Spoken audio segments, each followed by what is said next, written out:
warahmatullahi wabarakatuh.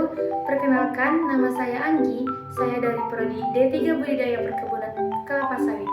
Dan di sini saya akan menjelaskan tentang teknik konservasi tanah dan air yang ada di perkebunan kelapa sawit. Dan di sini saya memiliki gambar tentang perkebunan kelapa sawit, di mana di dalam gambar ini terdapat teras, ada hutan konservasi, biopori, dan titik tanam kelapa sawit.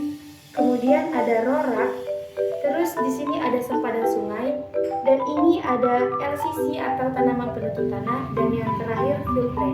Untuk penjelasan selanjutnya, tonton video berikutnya.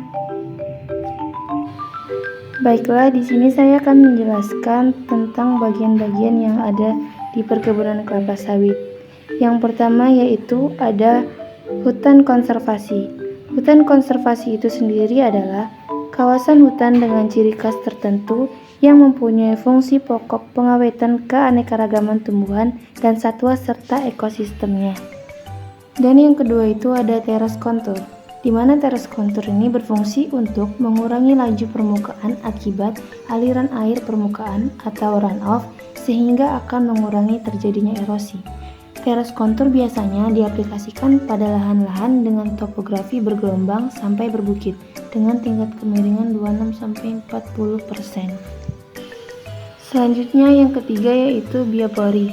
Biopori atau juga biasa disebut dengan lubang resapan biopori merupakan lubang yang dibuat tegak lurus ke dalam tanah. Lubang ini memiliki diameter antara 10-30 cm dan tidak memiliki muka air tanah dangkal. Lubang tersebut kemudian diisi dengan sampah organik yang memiliki fungsi sebagai makanan makhluk hidup yang ada di tanah, seperti cacing dan akar tumbuhan. Kemudian selanjutnya yang keempat yaitu rorak. Rorak merupakan parit-parit kecil yang berada dalam blok tanaman kelapa sawit. Pembuatan rorak mempunyai tujuan sebagai tempat penampungan air hujan yang digunakan sebagai sumber air untuk tanaman kelapa sawit serta untuk menjaga kelembapan tanah. Rorak dibuat pada blok-blok yang berada cukup jauh dari parit atau sumber air. Pada musim kemarau, rorak atau parit dapat diisi dengan sisa-sisa tanaman atau rerumputan hasil dari pembersihan kebun.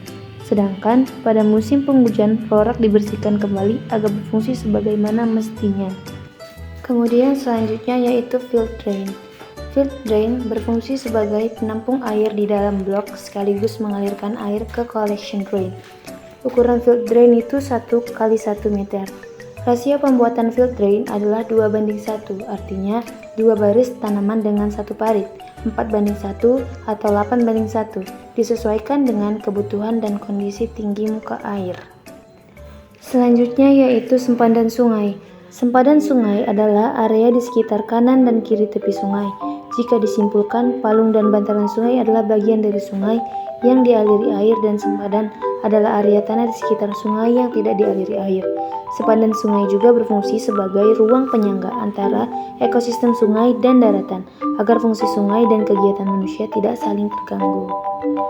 Yang terakhir yaitu tanaman penutup tanah yang juga dikenal dengan legume cover crops atau LCC adalah tanaman kacang-kacangan yang memiliki pertumbuhan dan kerapatan yang cepat, mampu bersimbiosis mutualisme dengan bakteri fiksasi nitrogen, serta biomasa yang dihasilkan mudah terdekomposisi dan tidak menjadi pesaing bagi tanaman utama. Fungsi dari LCC sendiri yaitu untuk menekan pertumbuhan gulma, melindungi tanah terhadap penyinaran langsung sinar matahari, melindungi tanah dari tetesan langsung air hujan, mengurangi aliran permukaan, dan menjaga kelembaban tanah, serta menambah kesuburan tanah. Baiklah, demikian penjelasan yang bisa saya dapat berikan. Untuk lebih dan kurangnya, saya mohon maaf, saya akhiri. Assalamualaikum warahmatullahi wabarakatuh. Sampai jumpa.